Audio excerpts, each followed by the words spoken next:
สวัสดีท่านผู้ชมมาพบกับรายการความรู้คุรถออโตเกียร์เช่นเคยซึ่งผ่านไปสดๆท่อนกับเทศกาลปีใหม่ลาวบางหลายๆคนคงจะสาดน้ำกันเย็นซื่นใจกันเลย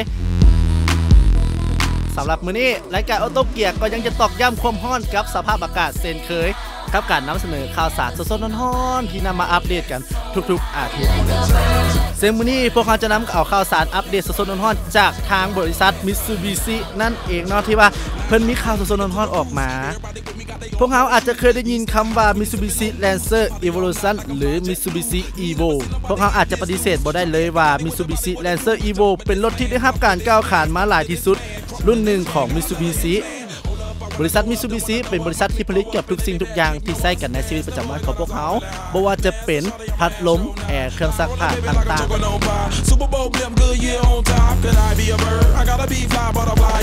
แต่ก็ปฏิเสธว่าได้คือการว่าทุกอย่างเมื่อมีเกิดก็ต้องมีดับบ่ไว้ก่อซ่าบ่เว้นแม้แต่รถรุ่นล่าสุดที่ทานกายุอุเซกิ Global Product Director ของ Mitsubishi ได้ให้สัมภาษณ์กับบริษัทแห่งหนึ่งก็คือบริษัทออโตคาร์ในบริษัทออโตคาร์เพิ่งได้ให้สัมภาษณ์ว่า Lancer Evolution 10 หรือที่ฮู้กันดีก็คือ Lancer Evo 10 จะเป็น Evo รุ่นสุดท้ายซึ่งแม้นว่ายังทำการตลาดอยู่แต่บริษัทเกียมยุทธสายพานการผลิตสปอร์ตซีดานรุ่นนี้ให้ผลที่สำคัญในการเลิกผลิตรถรุ่นนี้ก็คือ Mitsubishi จะเดินหน้าตามนโยบายและกลยุทธ์ใหม่ของบริษัทที่จะผลิตรถที่เป็นมิตรกับสิ่งแวดล้อมโดยมีเป้าหมายในการผลิตรถไฟฟ้าและรถไฮบริดให้ได้8รุ่นภายในปี 2015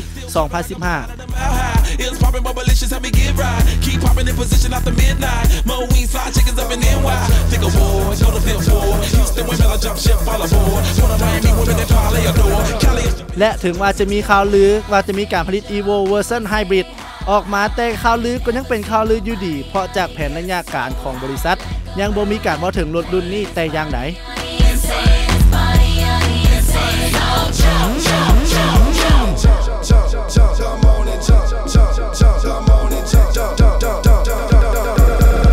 เพื่อความแน่ใจในเรื่องนี้เว็บไซต์จารอบนิกได้เข้าพบกับโฆษกบริษัท Mitsubishi เพื่อถามไทยถึงเรื่องนี้และได้คำตอบไปในทิศทางเดียวกันนั่นก็คือบริษัทจะยังผลิตรถ Evo รุ่นนี้ไปจนถึงปี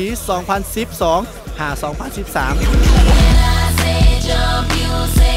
แต่หลังจากนั้นแล้วบริษัทยังบ่มีแผนการใดเกี่ยวกับรถสุดฮอตรุ่นนี้เทื่อ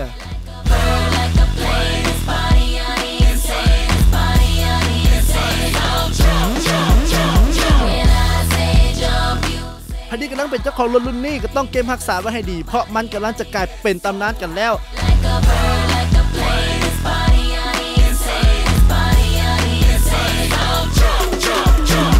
แน่นอนว่าถ้ารถรุ่นนี้หยุดการผลิตออกไปแล้วแน่นอนว่ามันจะกลายเป็นของที่หายากที่สุดที่หลายๆคนอยากจะได้เป็นเจ้าของเพราะฉะนั้นถ้าเฮามีอยู่แล้วควรจะรักษาไว้ให้ดีๆเด้อ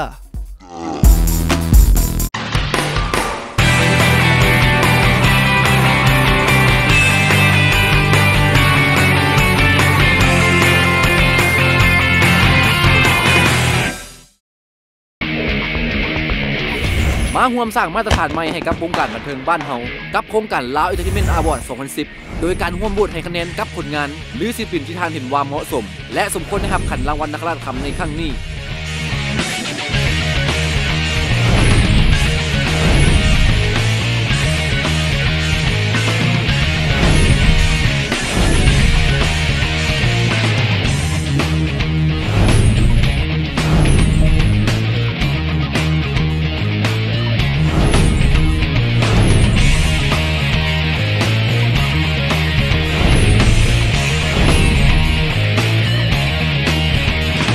โดยพิมพ์รหัสที่ท่านต้องการให้คะแนนแล้วส่งไปที่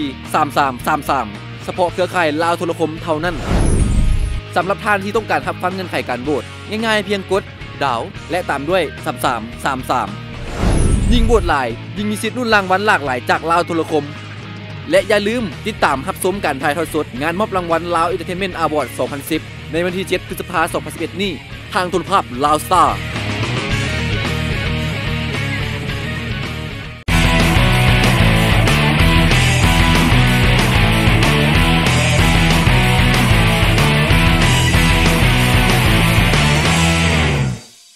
ระยะนี้ก็คือระยะเจาะลึกเรื่องรถออโต้โฟกัสนั่นเองเนาะซึ่งว่ามื้อนี้เขาจะมีรถรุ่นใดมาโฟกัสกันนั่นและรถรุ่นนั้นจะแตกต่างกันใดที่เขาจะเจาะลึกกันเอาล่ะไปติดตามรับชมพร้อมๆกันเลยดีกว่ากับระยะออโต้โฟกัส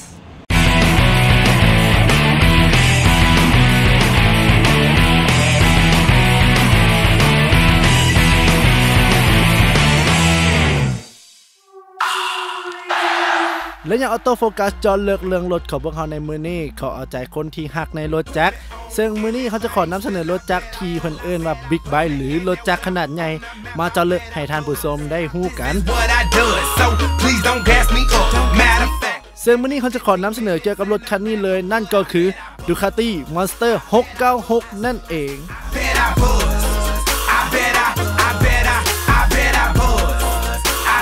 สำหรับรถ Ducati Monster 696 คันนี้เป็นเสื้อสายอิตาลีซึ่งผลิตในปี 2008 ได้รับฉายานามว่าปีศาจรถจักรซึ่งเพิ่นออกแบบตามเอกลักษณ์ของ Ducati โดยเฉพาะซึ่งเป็นแบบเรียบง่ายแต่เพียบพร้อมในเทคโนโลยีล่าสุดโดยภายใต้ชื่อว่า Less is More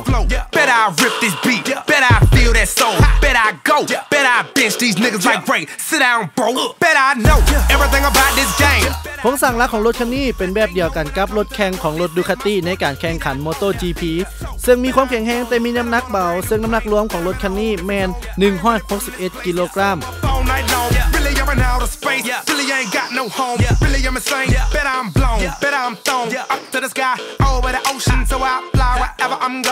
ทางด้านหลังเพิ่นได้ออกแบบโดยมีท่อไอเสีย2ท่อเป็นอลูมิเนียมมาตรฐานยูโร 3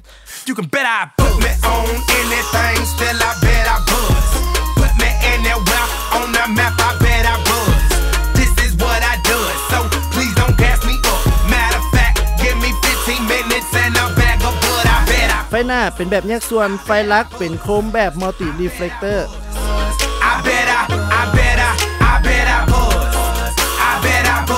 ไฟเลี้ยวถึงออกแบบมาเป็นแบบลบมุมเพื่อป้องกันการเสียหายจากอุบัติเหตุโดยการบ่ได้ตั้งใจ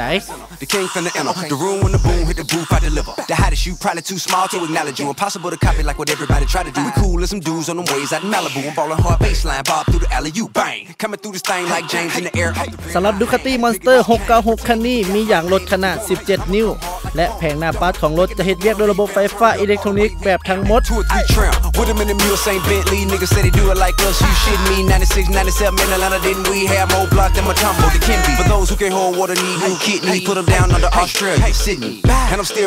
รื่องจักรเป็นเครื่องจักร696 ซีซีมี80แรงม้าแรงบิดสูงสุดถึง 7,750 รอบต่อนาที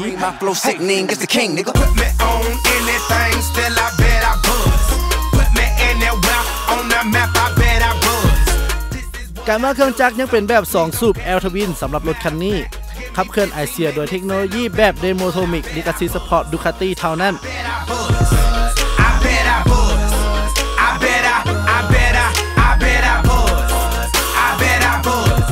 ระบบเกียร์แมนมี6เกียร์หรือ6สปีดซึ่งต่างจากรถอื่นๆที่จะมีเพียงแต่4หรือ5เกียร์ความเร็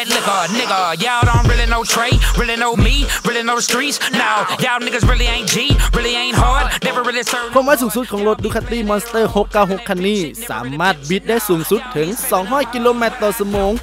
สำหรับอัตราการสิ้นเปลืองของน้ำมันจะแมนประมาณ18 กิโลเมตรต่อลิตรซึ่งน้ำมันถังหนึ่งสามารถบรรจุได้สูงสุดถึง15 ลิตร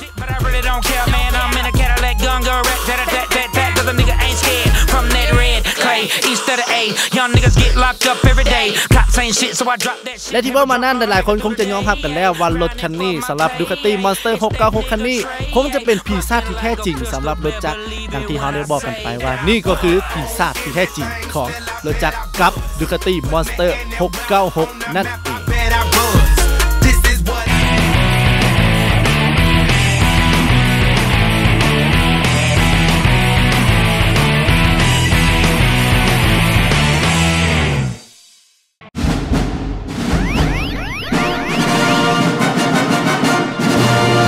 พิสูจน์แล้วว่าประหยัดน้ำมันแท้กับ N-Safe Extra อุปกรณ์ที่ช่วยให้ท่านประหยัดน้ำมันเชื้อไฟใส่ได้ทั้งรถใหม่และรถเก่าทั้งเครื่องจักรน้ำมันกระส่วนและแอร์ซังด้วยหลักการที่ช่วยเพิ่มค่าออกซิเจนในอากาศที่ไหลผ่านเข้าท่อไอดีโดยการผลิตอิเล็กตรอนออกมาสร้างปฏิกิริยากับอากาศเกิดขบวนการแยกส่วนประกอบออกไซด์เห็นให้ค่าออกซิเจนในท่อไอดีนั่นหลายขึ้น สามารถช่วยให้การเผาไหม้ในเครื่องจักรมีความสมบูรณ์และช่วยให้ประหยัดน้ำมันเชื้อไฟได้อีกทั้งยังลดพรควันดำเฮ็ดให้เครื่องจักรแล่นสม่ำเสมอแฮงมาเต็มกำลังเชิญพิสูจน์ได้กับความประหยัดกับ N-Safe Extra N-Safe Extra ประหยัดน้ำมันเชื้อไฟลดพรค่าใช้จ่ายประจำวัน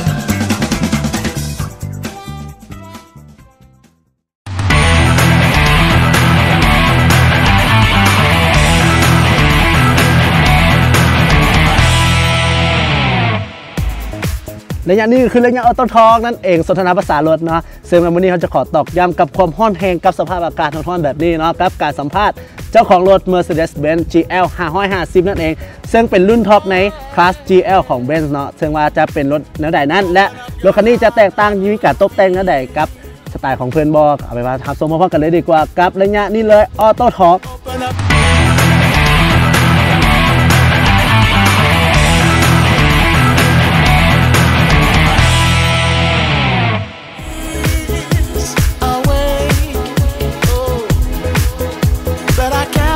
have a better time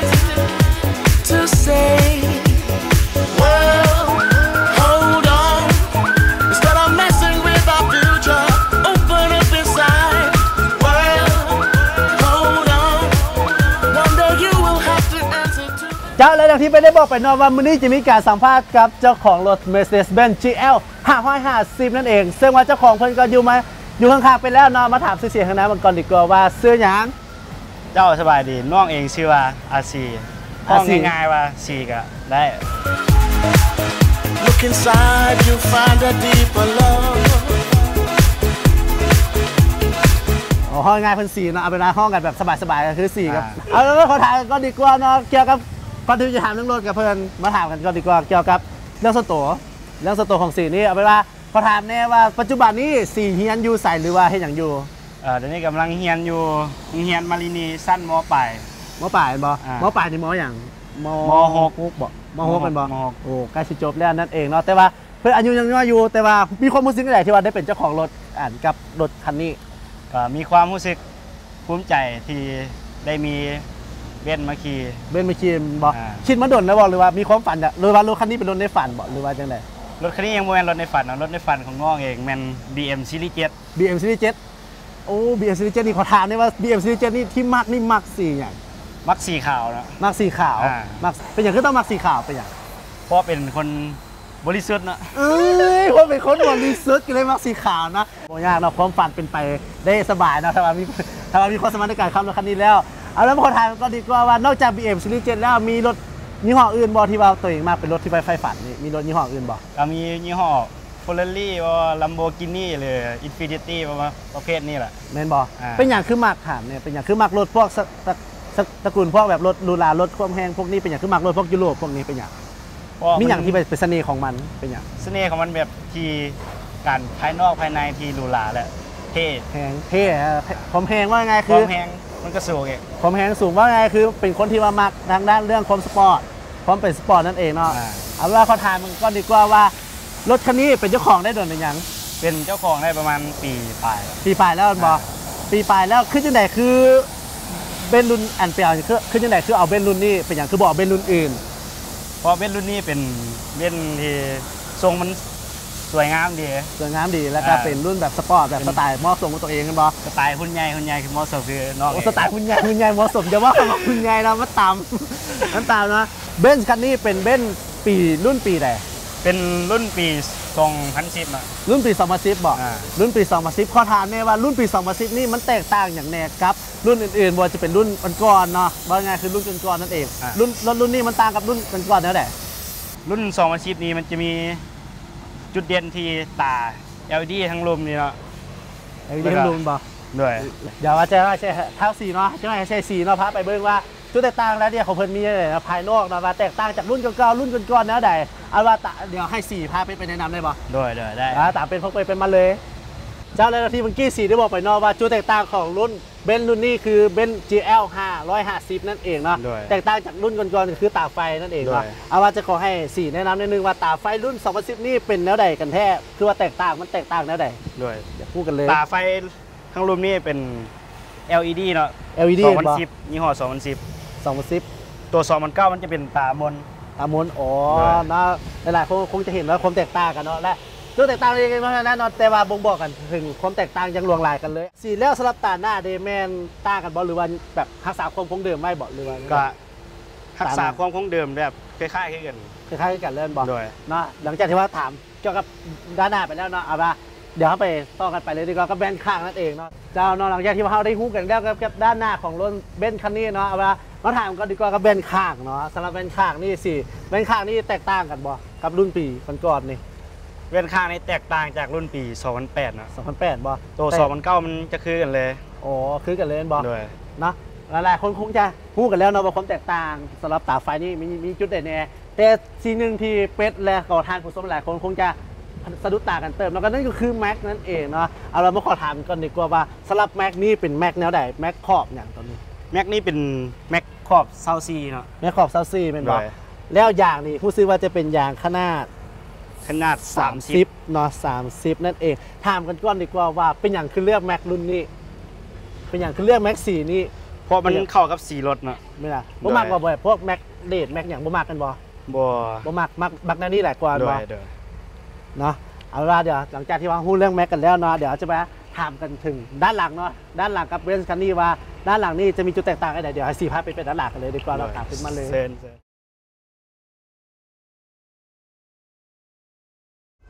เจ้าสีเราเรียนให้อยู่ด้านหลังแล้วขอถามกันก่อนดีกว่าเนาะว่าด้านหลังนี่ด้านหลังที่เราเห็นอยู่นี่แม่นแตกต่างจากรุ่นก่อนๆบ่ ต่าง ต่างแนวใด ต่างมองตามันจะเป็น LED เนาะ LED ทางหน้านั่นบ่ โดย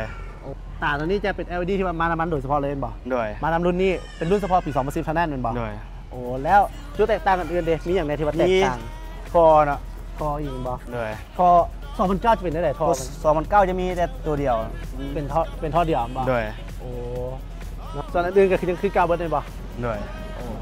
หลังจากที่ว่าเราได้พูดภายนอกกันแล้วกับรถเบนซ์รุ่นนี้เนาะกับเบนซ์ GL 550สำหรับปี2010นี่เนาะเดี๋ยวเราจะไปพูดกันทางในดีกว่าว่าทางในนี่จะมีความแตกต่างกันเดี๋ยวให้สีพาไปแล้วก็ทานผู้ชมนี่เข้าไปชมทางในได้บ่ ได้ เอาตามไปเข้ามาเลย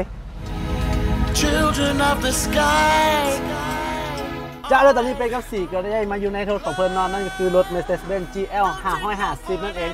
พร้อมครับเดี๋ยวเราจะไปห้องขี่รถพร้อมกันเนาะขี่รถลินเนาะขี่รถลินพร้อมกับสัมภาษณ์เจาะเลือกเกี่ยวกับภายในรถคันนี้ว่าแต่ละอย่างในรถคันนี้มีอย่างไรเอาไว้ว่าเดี๋ยวตามกันมาเลยดีกว่า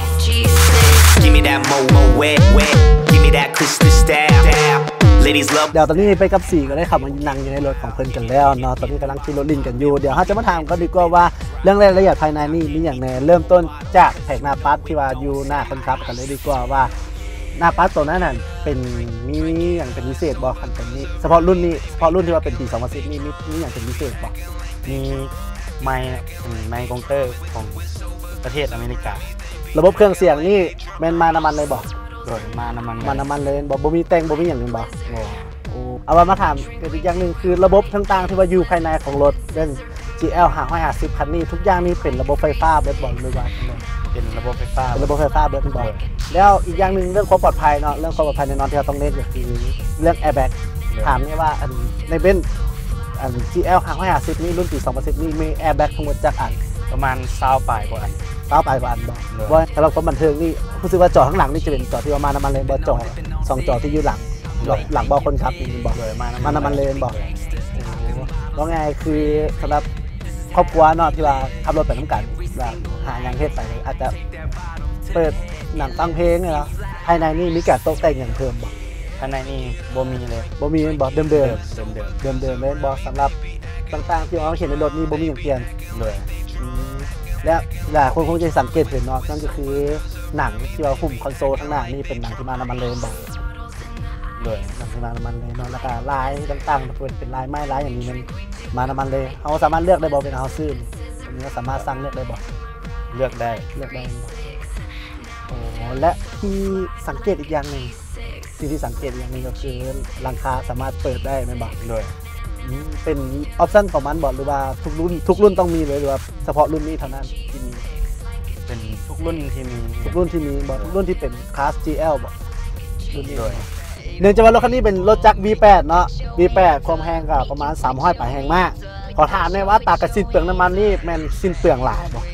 ก็หลายอยู่ หลายอยู่แม่นบ่ โดย ถ ามในวันลิตรหนึ่งนี่ประมาณจักกิโลเมตรไปได้กี่จักกิโลเมตร ไปได้ประมาณ4หรือ5กิโลเมตร 4 หรือ 5 กิโลเมตรนี่แบบประหยัดสุดๆแล้วบอลหรือว่าแบบขับแบบประหยัดสุดๆขับแบบบ่ขับไวบ่ขับอย่างสุดๆแล้วบอล โดย 4 หรือ 5 กิโลเมตรเนาะถ้าบ่ประหยัดสิทำได้เนาะท่านผู้ชมเนาะแล้วขอถามเนี่ยว่ารถคันนี้เติมน้ำมันนี่จักลิตรสูงเต็มถังจักลิตรฮู้บ่ ก็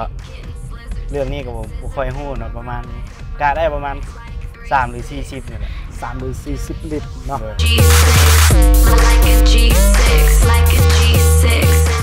สุดยอดดีเนาะครับรถคันนี้ท็อปอินดีครับ Mercedes-Benz GL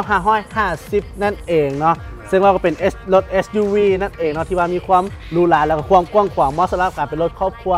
สำหรับผู้ใดที่มีครอบครัวใหญ่เนาะก็ควรที่จะมีไว้บ่เสียหายสำหรับวันนี้ก็ต้องขอบใจซีไลน์เนาะที่เสียสละเวลามาให้สัมภาษณ์เฮาแล้วก็เอารถคันนี้มาให้เฮาได้สัมภาษณ์กันได้เจ้าเลิกกันเกี่ยวกับรุ่นท็อปรุ่นนี้เนาะสำหรับระยะหน้าระยะความรู้คุณล้วนเนาะถ้าจะมีอย่างมาฝากมาต้อนกันเป็นความรู้ต้องติดตามกันชมในระยะหน้าแต่ว่าตอนนี้เฮาไปพักชมสิ่งที่น่าสนใจจากทางรายการกันก่อนดีกว่า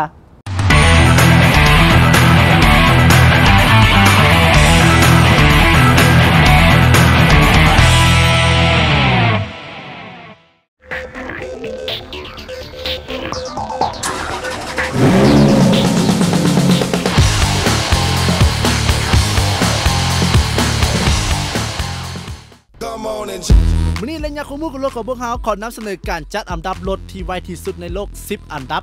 ซึ่งหลายๆคนคงหู้แล้วหรืออาจจะยังบ่ฮู้มื้อนี้เราเลยนำมาเสนออีกครั้งหนึ่งเริ่มจากอันดับที่10กันเลยกับ Porsche Carrera GT หรือหลายๆคนมักจะเอิ้นว่า Porsche Carrera GT นั่นเอง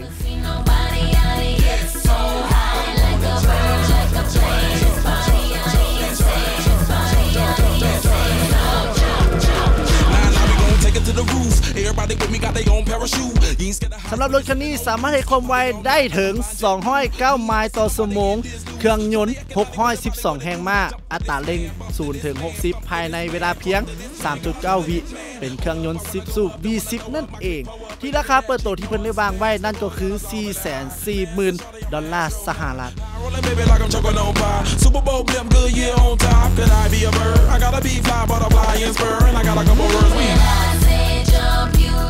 มาต่อกันเลยครับอันดับที่ 9 สำหรับผู้ใดที่เป็นสาวกกระทิงคงจะถึงใจกันหลายๆคนแต่บางคนคงจะบ่มีความสุขคงจะบ่แฮปปี้ปานใดเพราะรถรุ่นนี้ได้ตกมาอยู่ที่อันดับที่ 9 กับ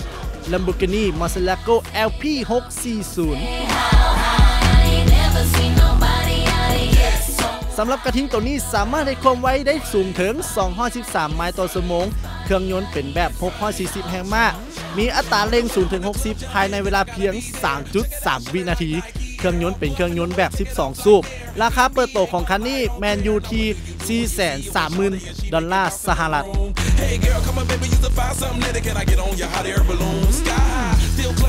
สำหรับอันดับที่ 8 นี่หลายๆคนคงอาจจะบ่คุ้นชื่อกันกับรถยี่ห้อนี้พาคานี่ซันด้า F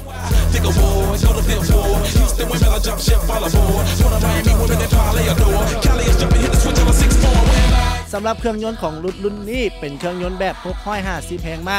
อัตราเร่ง0 ถึง 60 ภายในเวลาเพียง 3.5 วิสามารถเฮ็ดความไวได้สูงถึง215 ไมล์ต่อชั่วโมงเครื่องยนต์เป็นเครื่องยนต์ของ Mercedes-Benz M180 12 สูบราคารุ่นนี้ก็จะถือว่าแพงก็ว่าเป็นไปได้เนาะเพราะราคาของเพิ่นวางออกมาอยู่ที่ 741,000 ดอลลาร์สหรัฐนั่นเอง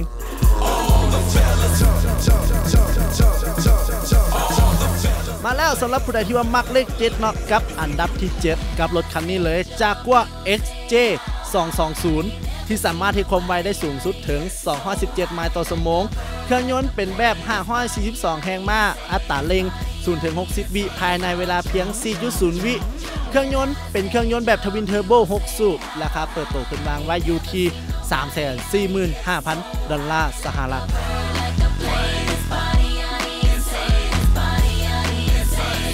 สำหรับผู้ใดที่เป็นสาวกของ Ferrari คงจะถึงใจกับอันดับนี้กับอันดับที่ 6 ที่ Ferrari Enzo ที่ได้เฮ็ดไว้เนาะที่เพิ่นได้จัดอันดับไว้อยู่ที่อันดับที่ 6 เป็นหยังเพิ่นจึงอยู่อันดับที่ 6 เดี๋ยวเราจะมาบอกกัน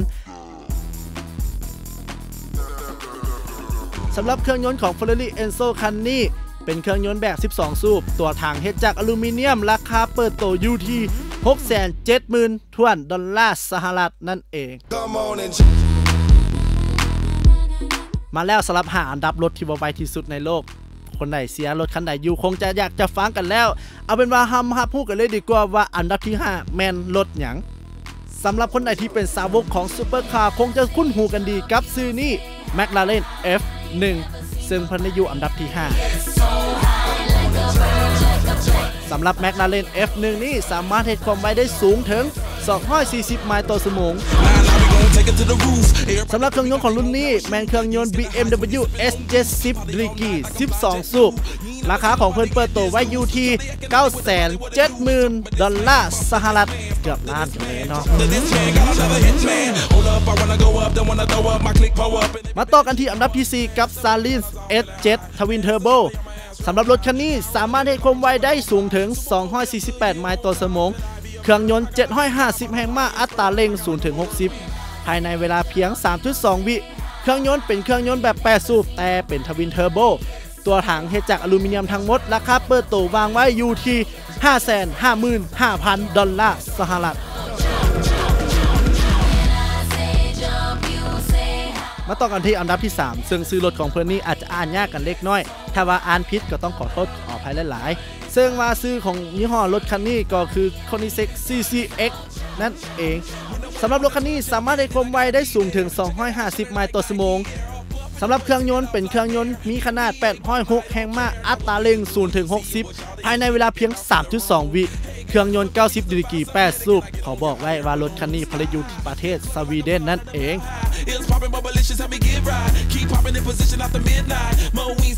สำหรับอันดับที่ 2 สำหรับแฟนๆที่เป็นซุปเปอร์คาร์คงจะคุ้นหูคุ้นตากันดีกับซื้อและยี่ห้อรถคันนี้หลายๆคนที่คิดถึงความหรูหราความไวและก็ความที่เพิ่นเป็นตำนานนั่นเองครับบูคาติเวลอนสามารถเฮ็ดได้ความไวสูงถึง253 ไมล์ต่อชั่วโมงสำหรับเครื่องยนต์ของบูคาติเวลอนคันนี้เครื่องยนต์เป็นแบบ 1,001 แรงม้าอัตราเร่ง0 ถึง 60ภายในเวลาเพียง 2.5 วินาทีเป็นเครื่องยนต์ Nano Angel 16 หรือ W16 ตัวถังเฮ็ดจากอลูมิเนียมราคาเปิดตัวของเพิ่นอยู่ที่หลักล้านก็คือ 1,444,000 ดอลลาร์สหรัฐนั่นเองแต่เป็นอย่างเพิ่นจึงบ่อยู่อันดับที่ 1ย้อนอย่างเดี๋ยวเราจะมาบอกกันว่าอันดับที่ 1 นี้แม่นรถรุ่นใด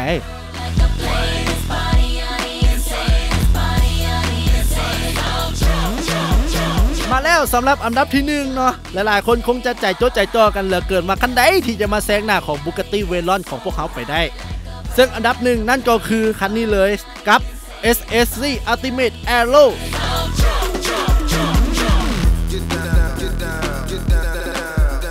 สำหรับเครื่องยนต์เป็นเครื่องยนต์ 1,183 แรงม้าถือว่ามีขนาดที่ว่าใหญ่แล้วก็มีแรงม้าที่สูงกว่า Bugatti Veyron หลายอยู่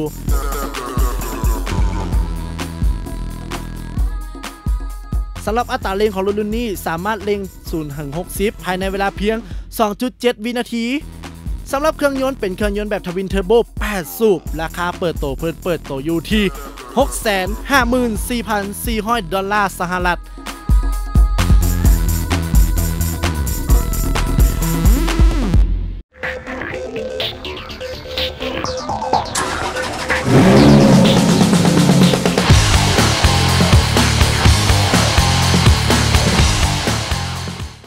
เป็นไงท่านผู้ชมกับสิ่งต่างๆที่เรานำมาฝากมาต้อนกันหวังว่าคงจะได้ข่าวสารอัปเดตใหม่ๆข้อมูลใหม่ๆเนาะสำหรับรายการพวกเขาเอามาฝากกันในมื้อนี้สำหรับมื้อนี้ก็ต้องขอขอบใจกับผู้ให้การสนับสนุนที่ใจดีเนาะฮันดารินประดับยนต์บริษัทออโตลาวตัวแทนจำหน่ายรถ Mercedes-Benz ในสปป.ลาวเนาะสำหรับมื้อนี้ก็ต้องขอลาไปแล้วขอฝากกันไว้ในสำหรับรายการออโตเกียร์เนาะพบกันใหม่ในอาทิตย์หน้าเวลาดีๆแบบนี้สำหรับมื้อนี้สบายดี